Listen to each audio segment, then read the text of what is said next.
Good morning बेटा। हम chapter read out कर रहे थे सेक्शन ए का second chapter relation of political science with the social science. यानी कि उसमें हमने पढ़ा था हिस्ट्री से क्या रिलेशंस है, साइकोलॉजी से क्या रिलेशन है, इकोनॉमी से क्या है। ठीक है, तो अब हम आज पढ़ेंगे एथिक्स के साथ पॉलिटिकल साइंस का क्या रिलेशन है। चाहे ये दोनों सब्जेक्ट बिल्कुल ही अलग है, जैसे हम मॉरल साइंस भी कहते हैं, बट फिर भी आज के समय में ये दोनों एक दूसरे को अफेक्ट्स करते हैं। कैसे करते हैं उसे रीड आउट करेंगे। पहले तो हम ये समझने की कोशिश करेंगे कि एथिक्स होता क्या है। एथिक्स क्या है? नैतिक कदरें कीमतां। ठीक है, जैसे हम छोटे होते हुए भी हमारे पेरेंट्स टीचर्स हमें कहते थे कि आपको पहले मॉरल वैल्यूज़ आनी चाहिए कि बड़ों का सत्कार करना है, छोटों से प्यार करना है, बुरी बात नहीं करनी, किसी की चोरी नहीं करनी। ऐसे हमें छोटी छोटी बातें सिखाई जाती थी। ये तो होगी घरेलू बातें या परिवार से। आगे आप जैसे समाज में विचरते हैं तो हमें ऑन कौन सी मॉरल वैल्यूज़ जो है वो कौन सी सीखनी चाहिए। तो और मॉरल वैल्यूज़ जो है, जैसे मतलब किसी के साथ जात को लेकर, किसी के कास्ट को लेकर, किसी धर्म को लेकर कोई गाली गलोच नहीं निकालनी। ठीक है, सभी के साथ ब्रदरहुड वाली जो है फीलिंग्स वगैरह रखनी है। ठीक है, ऐसे बहुत सारी जो एथिक्स वगैरह होते हैं जो आप आई थिंक मच बेटर जानते हो मुझसे।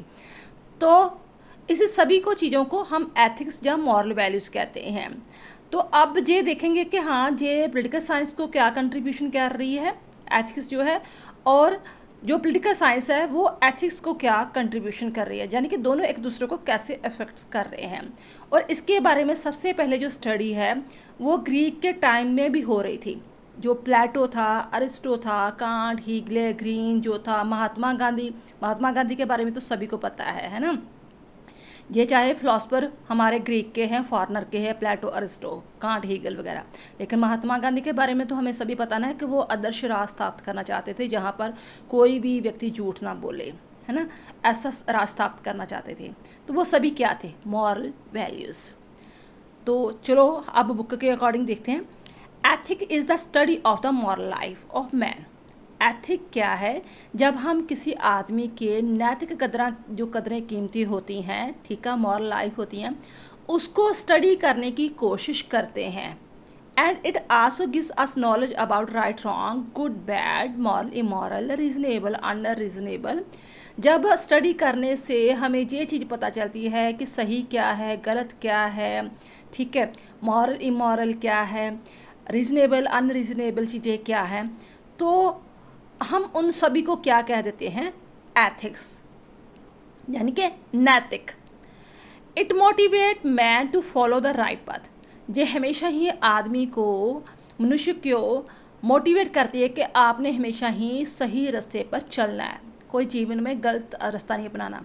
जितने भी हमारे धार्मिक गुरु होते हैं, हमारे धार्मिक ग्रंथ होते हैं, उसमें भी क्या है? एथिक्स ही है ना। तो हमें जो गीता का उपदेश दे रहे हैं, महाभारत में, रामायण है, या कुछ भी है, किताबें हैं, धार्मिक ग्रंथ है, तो हमें एक्चुअली कैसी लाइफ व्यतीत करनी चाहिए, जो क्या सिखाते हैं? एथिक्स ही सिखाते हैं, मॉरल वैल्यूज ही सिखाते हैं। Some scholars accept the state as a moral institution which came in the existence to make the life of man worth living. कई स्कॉलर ये मानते हैं कि जो स्टेट है वो भी एक मॉरल इंस्टीट्यूशन है। ठीक है, अलग कोई चीज़ नहीं है, वो भी एक मॉरल ही इंस्टीट्यूशन है, क्योंकि वो मनुष्य की लाइफ को बेहतर बनाने के लिए आया हुआ है, वर्थ लिविंग के लिए आया हुआ है। Since the purpose of both ethics and political science is common, therefore there is a close relationship between the two. दोनों का उद्देश्य एक ही है। राज्य भी यही चाहता है, स्टेट भी, देश भी, संविधान भी यही चाहता है कि मनुष्य का मैक्सिमम जो विकास हो सके। ठीक है, अच्छी नैतिक कदरें कीमती उसमें आए। ठीक है, कोई हिंसा वाला कोई रास्ता ना अपनाए, कोई गलत तरीका ना अपनाए, कोई चोरी चकारी ना करे, ये चीज़ें करता है। ठीक है, तो एथिक्स से हमें यही चीज़ें सिखाता है। तो इट मीन्स दोनों का क्लोज रिलेशनशिप पाया जाता है। प्लेटो, Aristo, can't, Hegel, green, ब्राडले, बास्कियाटो, Mahatma Gandhi, ये सभी ऐसे हैं जो ये कहते हैं कि दोनों का बीच का अच्छा रिश्ता है। Famous Greek philosopher Plato accept ethics as a part of the political science. तो प्लेटो तो यहाँ तक कह देता है कि अगर आपने प्लेटो पढ़ा होगा, मैंने ये भी वीडियो अपलोड की है प्लेटो के बारे में, अगर आप इंटरेस्टेड हो तो आप पूरी थ्योरी पढ़ सकते हो कि प्लेटो की थ्योरी कितनी एडवांस थी। ठीक है, वो कहता है कि एथिक्स के बिना तो राज होंद में आ ही नहीं सकता, राज कोई काम कर ही नहीं सकता। Mutual relation between the political science and ethics. पहली बात तो ये, politics is a branch of ethics. Politics जो एथिक्स ही एक शाखा है, हिस्सा है। कौन मानते थे? जो पुराने फिलोसफर थे, यूनानी फिलोसफर थे। Ancient Greek thinker did not make any distinction between the ethics and political science. According to Plato, politics is a part, ethics and the objective of the state was to develop the moral qualities of the individual. Good state is that which make an individual moral being. Aristotle had made distinction between politics and ethics, that he had accepted the principle that the political questions could be solved only through the moral intellectual of the individual. देखो, जो प्लेटो था वो तो ये कहता था कि दोनों में कोई अंतर है ही नहीं, कोई डिस्ट्रक्शन वगैरह है नहीं। ठीक है, तो गुड स्टेट वो है जो लोगों की लाइफ को मॉरल बीइंग बनाता है।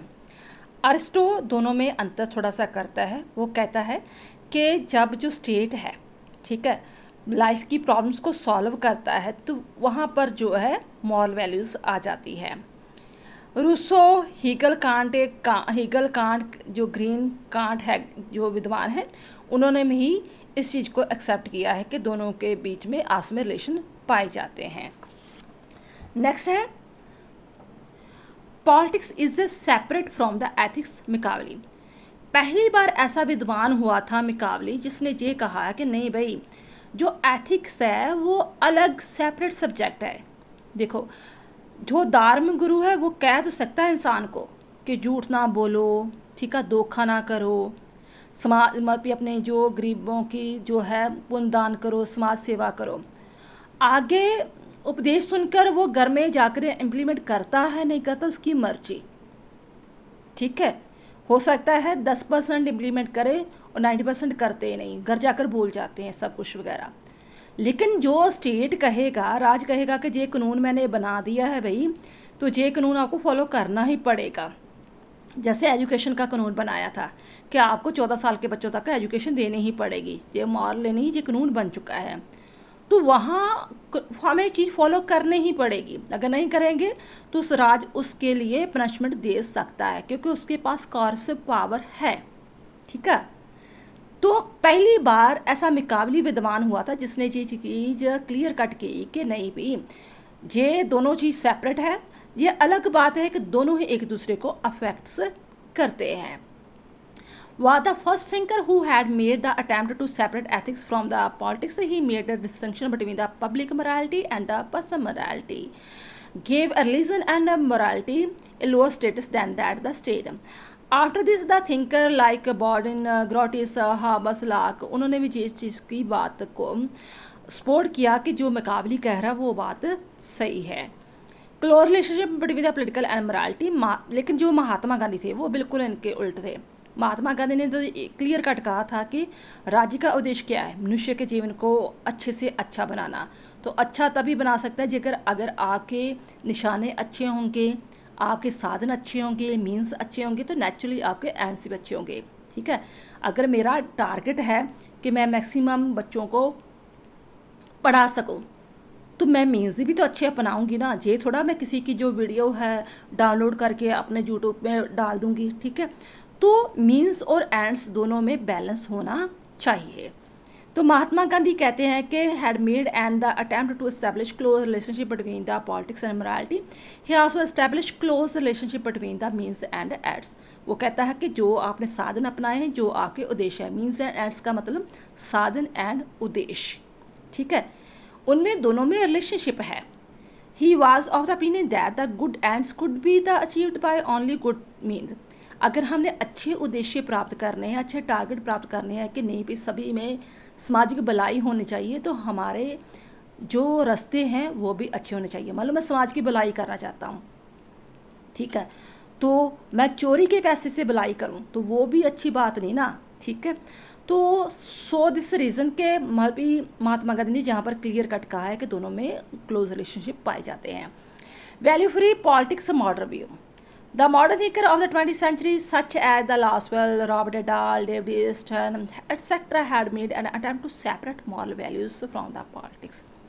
एक तो एक हमने मुकाबले पढ़ा था कि जिसने कहा कि नहीं बे, मॉरल वैल्यूज़ अलग चीज़ है और एथिक्स अलग चीज़ है। इसी प्रकार जो मॉडर्न पॉइंट व्यू वाले थे, जैसे रॉबर्ट डाल, डेविड ईस्टन, उसने भी ये क्लियर कट कहा था कि मॉरल वैल्यूज़ अलग चीज़ है। They were for making impartial evaluate of the political activity, were in the favor of the making politics completely value free. Next है, ये तो हमने दोनों के रिलेशन पढ़ ले। अब जो एथिक्स है, नैतिक कदरें कीमतें हैं, वो पॉलिटिक्स को, पॉलिटिकल लीडर्स को क्या देती है। ठीक है, मान लो कि एक लीडर के संस्कार अच्छे होंगे, अच्छा पढ़ा लिखा होगा, उसके गुण अच्छे होंगे, संस्कार अच्छे होंगे, तो नेचुरली वो देश के बारे में सोचेगा। अगर वो उसके एथिक्स नहीं अच्छे, संस्कार ही नहीं अच्छे, शुरू से उसने चोरी चकारी धोखाधड़ी ये करना किया है, ठीक है, तो गलत तरीक़ों से उसने वोट ली है, गलत तरीक़ों से उसने लीडरशिप ली है, तो आप उससे क्या आशा रखोगे कि वो देश के लिए काम करेगा। ठीक है, फॉर दिस रीज़न जो एथिक्स है वो पॉलिटिकल साइंस को बहुत कुछ देती है।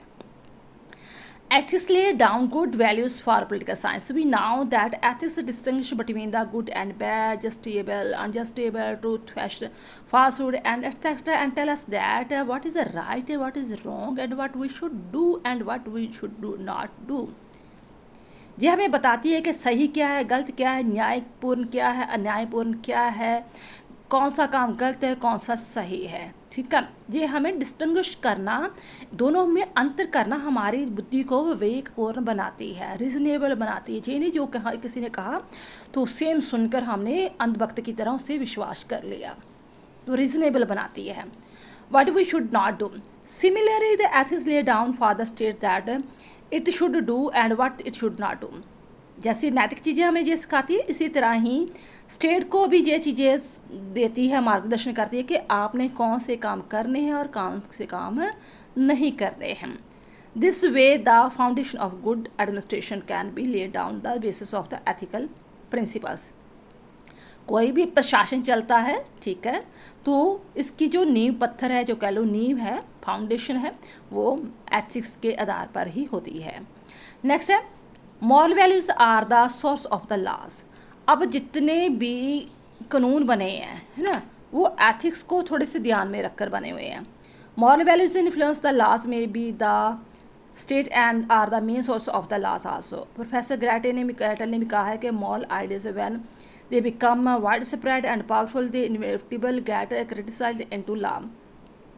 जब वो कोई मॉरल आइडियाज बहुत ज़्यादा विस्तारपूर्वक हो जाता, मान लो कि एक स्टेट में पूरी तरह ये चीज़ हो जाती है कि हमारे स्टेट में कोई नशा एंटर नहीं करेगा, ठीक है, कोई स्मैक, कोई शराब, कोई एंटर नहीं करेगा, जो बहुत बुरी चीज़ है, तो बिल्कुल क्लियर कट कर दिया कि हम बाइकाट करते हैं इस चीज़ का, पूरी ओपिनियन है, मॉरल वैल्यूज़ की तरह चल गए, तो नेचुरली स्टेट के सभी मंत्रियों को, सभी को ये कानून बनाना ही पड़ेगा, क्योंकि पब्लिक की ओपिनियन है सारी चीज़ वगैरह।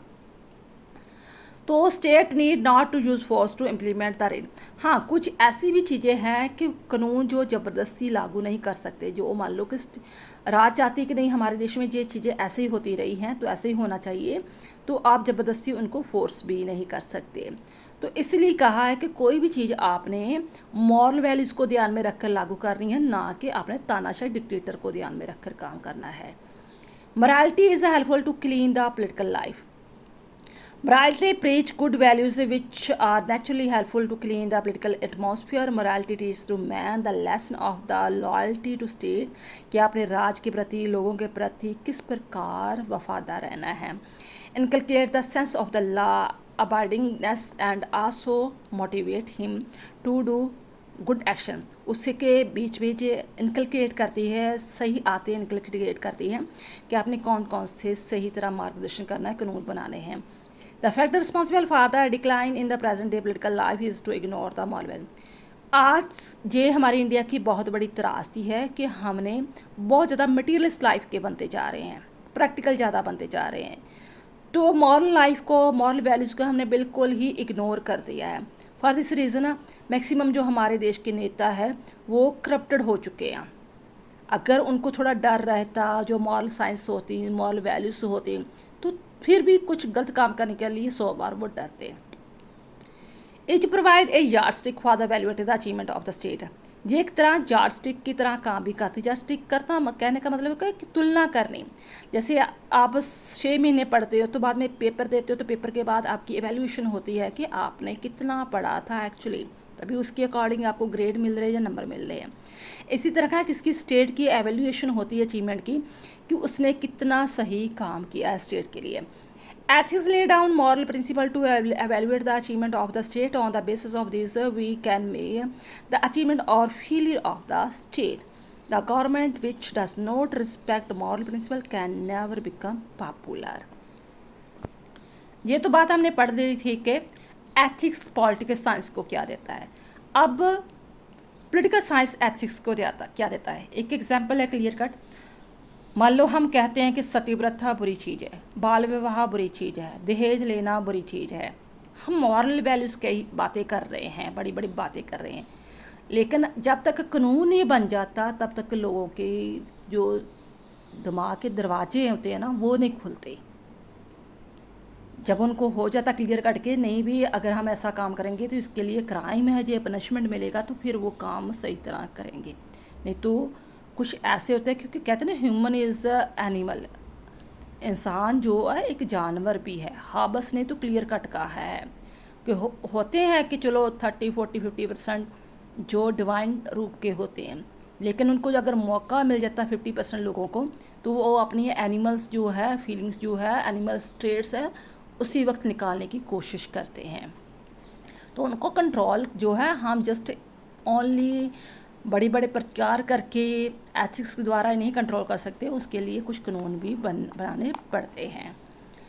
तो state give the practical shape to the moral principle. There is no legal force behind the moral principle and no except और not except this depend upon the will of the individual. हमें पता है कि जो moral values होती है उसके ऊपर कोई लीगल फोर्स वगैरह नहीं होती। किसी को एक्सेप्ट करना नहीं एक्सेप्ट करना ये डिपेंड ऑन द इंडिविजुअल पर होता है। बट स्टेट क्या करती है, स्टेट जो बुरी चीज़ें होती हैं जैसे मर्डर है, थेफ्ट है, रेप है, ठीक है, उसे एरेडिकेट करती है, ठीक है, ख़त्म करती है। किसके द्वारा? कानून बनाकर, ठीक है, कि ये एक क्राइम है, अगर आप ऐसा करोगे तो आपको ये सज़ा मिलेगी। State create environment for the development of morality. State maintain the people and the create and the atmosphere which help in the development of the moral values since the people behave like an animal. हाबस ने clear cut कहा है, मैं नहीं कह रही, हाबस ने कहा हुआ है कि मनुष्य एक एनिमल है। And do not bother about the moral principle, the laws of the state create proper environment which is suitable for the development of morality. State ends moral evils. Some moral evils are found almost in every society. Society reform launch many movements to eradicate such evils, yet they fail eradicated. हर समाज में कुछ ना कुछ बुराइयाँ पाई जाती हैं, तो इसके लिए बहुत बड़े बड़े आंदोलन भी चलते हैं, मूवमेंट चलते हैं ताकि इस बुराइयों को एरेडिकेट किया जाए। लेकिन एंड में स्टेट ही आकर कानून बनाती है, तो ये जो इवल्स होती हैं एरेडिकेट होती है, लाइक सती प्रथा, डाउरी सिस्टम हो गया, चाइल्ड मैरिज हो गया, human sacrifice etcetera. Political science gives definite meaning to moral concept. जो पॉलिटिकल साइंस है, अब आप भी फर्स्ट ईयर में हो, जब आप सेकंड ईयर में होके तो आपको पता चलेगा ये 3 चैप्टर अलग अलग आते हैं। जस्टिस क्या है, राइट्स क्या है, ड्यूटीज़ क्या है। हमारे संविधान में जहाँ ये बुक्स में पॉलिटिक्स में इनकी थ्योरी, इनके चैप्टर बने हुए हैं कि ये क्या है, डिफ़ाइन किया है क्या है, कि कोई अपने हिसाब से इसका मतलब ना निकाले कि ये तो मेरा न्याय है, मैं किसी का सेक्रीफाइस कर सकता हूँ, मैं किसी से डारी ले सकता हूँ, ठीक है।